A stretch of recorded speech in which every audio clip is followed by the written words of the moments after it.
Tractors don't have to be towering giants to leave their mark on American farming. Today we're going to count down 10 of the smallest American tractors you probably never knew existed. Let's dive in and revisit the golden era where small but mighty really meant something.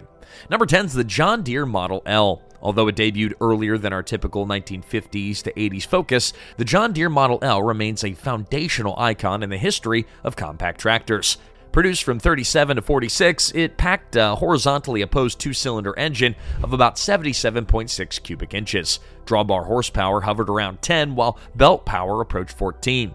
Now, this might sound pretty modest by today's standards, but for its time, such power in a small frame was a pretty remarkable achievement. Now, one reason the Model L stood out was its versatility. John Deere realized that not all farmers wanted or needed massive row crop tractors. The Model L could handle small farms, orchards, and market gardens, performing tasks like cultivating, light plowing, and pulling wagons.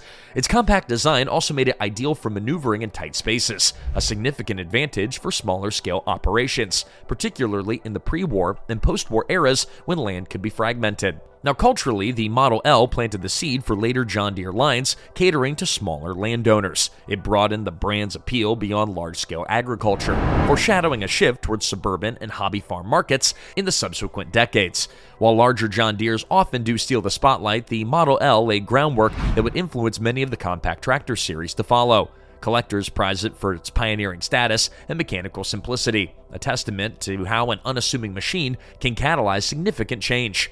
Number 9 is the Massey Harris Pony. Next up, we've got a charming little workhorse, the Massey Harris Pony, produced from 1947 to 1957. Now, under the hood typically purred a 62 cubic inch Continental 4-cylinder engine that generated about 10 horsepower. Similar in spirit to offerings from competitors like Farmall, the Pony was engineered for small-scale tasks. No surprise, right? It was perfect for tight row crop situations, vegetable plots, and orchard work. Now, Massey Harris recognized that thousands of families didn't need a huge piece of equipment to tend to just a couple of acres, so they gave the Pony a practical layout, an easy-to-service engine, and a small footprint that navigated narrow spaces with ease. Despite its diminutive stature, it could handle a variety of implements, from single-bottom plows to mowers and even planters. Now, culturally, the Pony served a burgeoning wave of smallholders, especially after World War II, when more people in rural and semi-rural areas were aiming to be more self-sufficient. It also found favor with market gardeners looking for a cost-effective way to mechanize their operations. Over time, these tractors grew into collectors' favorites, beloved for their simplicity and nostalgic appeal. Many enthusiasts compare that Pony's role to that of the Farmall's Cub, seeing them as parallel developments that made tractor ownership more accessible. Whether still chugging along on a small farm or just shining at a vintage machinery rally, the Massey Harris Pony endures as a fond reminder of when modest horsepower could accomplish a real big task. Number 8 is the Allis-Chalmers G. Though production began in 1948 and wrapped up in 1955, the Allis-Chalmers G fully earns its place among iconic 1950s-era small tractors. Unlike most tractors of its day, the G placed its engine at the rear. Now, this unusual design gave the operator an unobstructed view of the row directly in front, making it particularly beloved for cultivating vegetables and other specialty crops. Now, under its sheet metal sat a modest but efficient Continental N62 4-cylinder engine producing around 10 horsepower. Now, while 10 horsepower might seem tiny, the G was all about precision. It excelled in delicate operations like weeding between rows of lettuce or carrots, where even a slight miscalculation could kind of ruin a yield.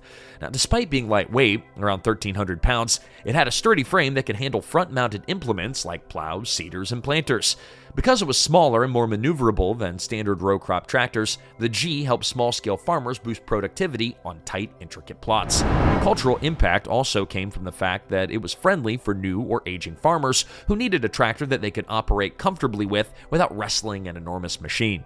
The G's success also paved the way for future specialized tractors that were aimed at niche agricultural tasks. Enthusiasts today continue to sing the praises of the Allis-Chalmers G. Many have been restored, and some have even been converted to electric power by modern hobbyists, a testament to how forward-thinking the original concept was.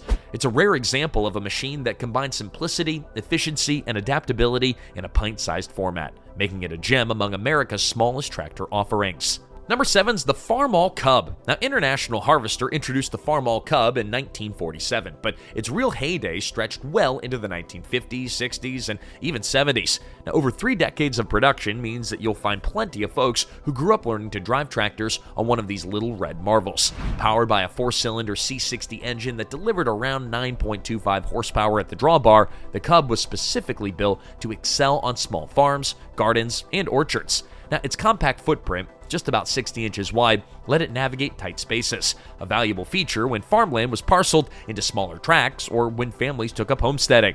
Another defining characteristic was the offset engine design. By shifting the operator's seat slightly to the right, Farmall allowed a clear line of sight to the row being worked. Cultivating and planting became much easier when you could see exactly what the front wheels and implements were actually doing. Now, thanks to its approachable size, the Cub gained a reputation as the perfect first tractor. It wasn't intimidating to handle, it didn't break the bank, and it still managed a range of tasks. From mowing the orchard to raking leaves or pulling a small wagon, the Farmall Cub lived up to its mantra of making farm life simpler.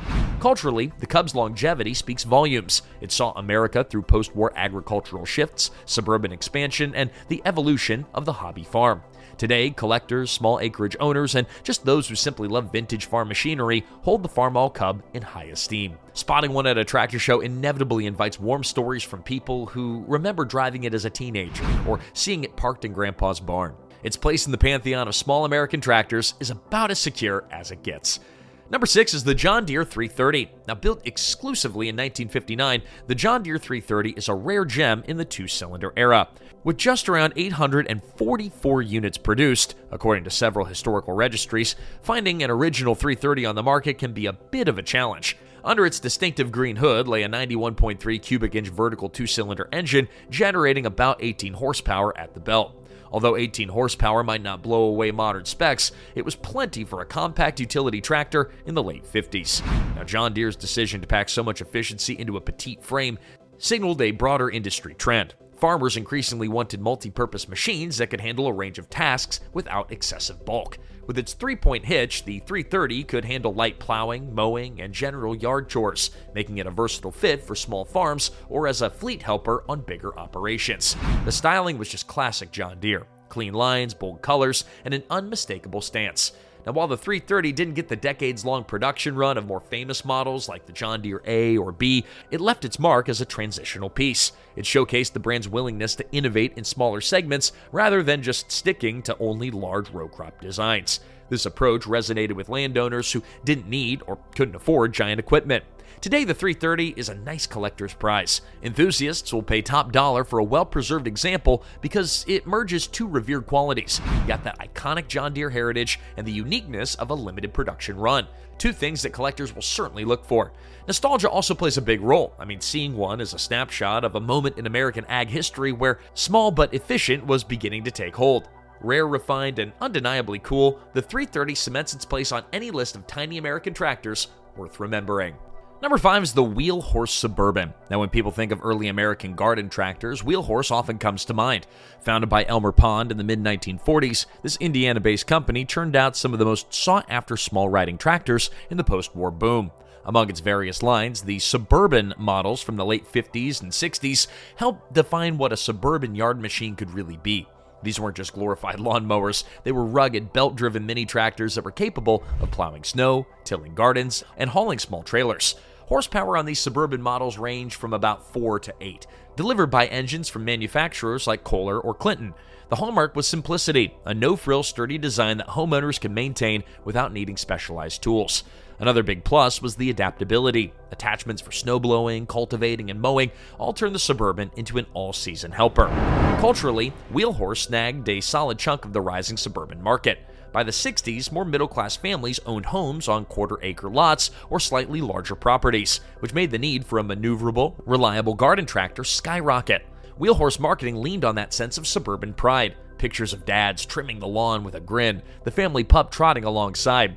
Despite the brand's eventual acquisition by Toro in 1986, many vintage Wheelhorse models, suburban or otherwise, are still running pretty strong. Collectors praise them for their durability and straightforward engineering. Go to a lawn and garden tractor show and you're almost guaranteed to spot a row of shiny red Wheelhorses. For many Americans, these little machines conjure images of calm summer evenings, the smell of fresh-cut grass, and a time when the biggest thrill was a quick spin around the yard with the kids in tow. Number 4 is the Panzer T70. In the late 70s and early 60s, Copar, which was later Pennsylvania Lawn Products, unveiled the Panzer line of small tractors, with the T70 series standing out as the fan favorite.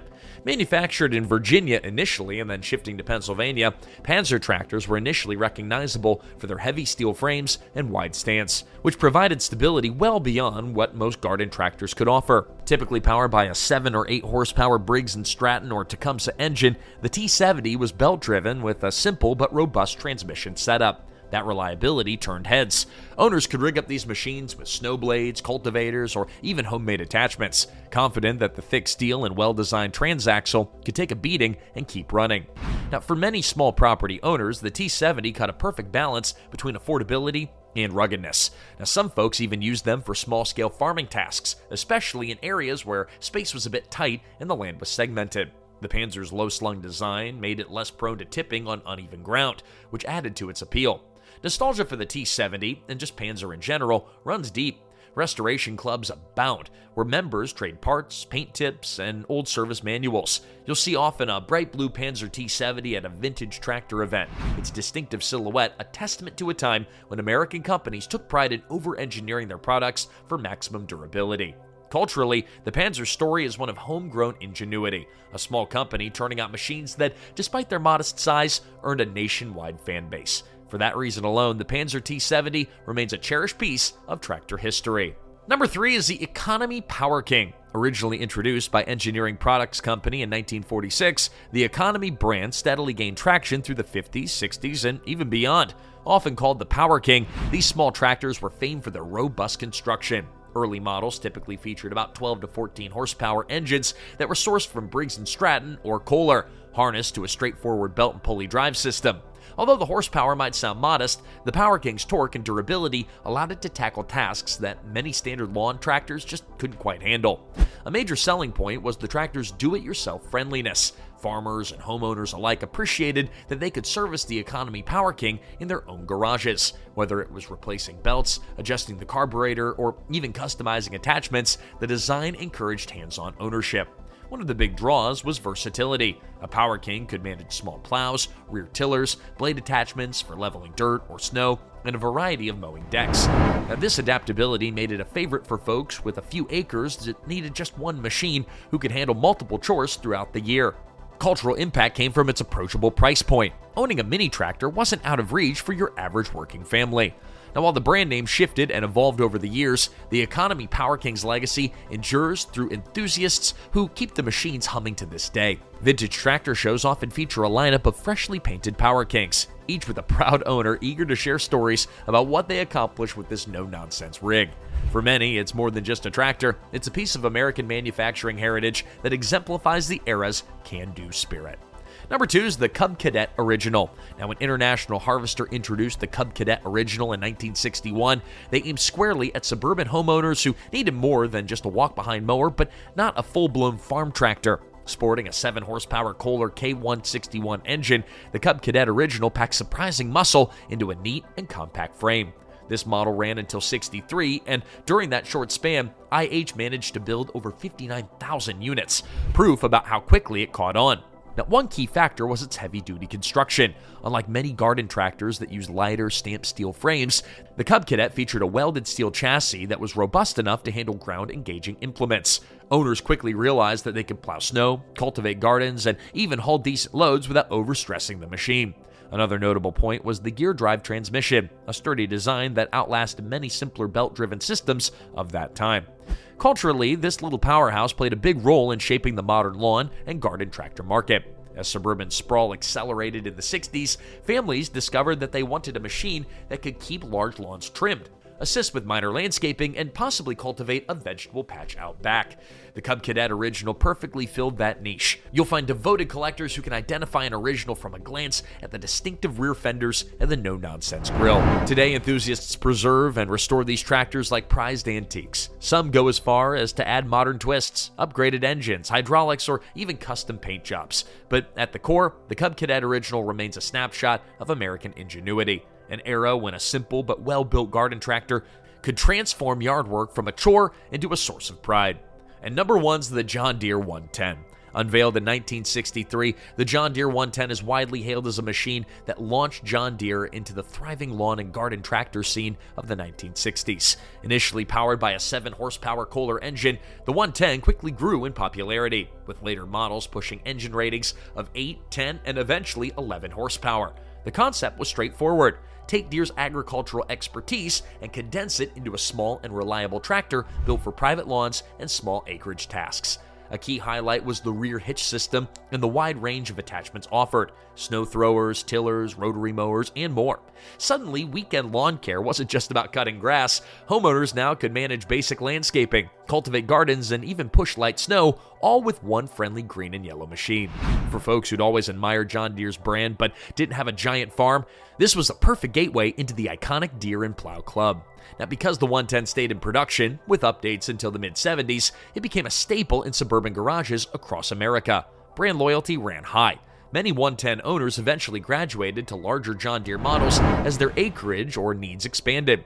The tractor's cultural significance can't be overstated. It represented the democratization of Deere's quality engineering, bridging the gap between professional farm machinery and the backyard gardener. Modern collectors treat the 110 like a treasured piece of Americana. Find one at a tractor show or see a neighbor still mowing with it, and the memories come flooding back. The hum of the engine on a summer afternoon, the sense of pride in owning something that bore the famous Deere name. All told, the John Deere 110 encapsulates the best of nostalgic small tractor culture. No wonder it tops this list.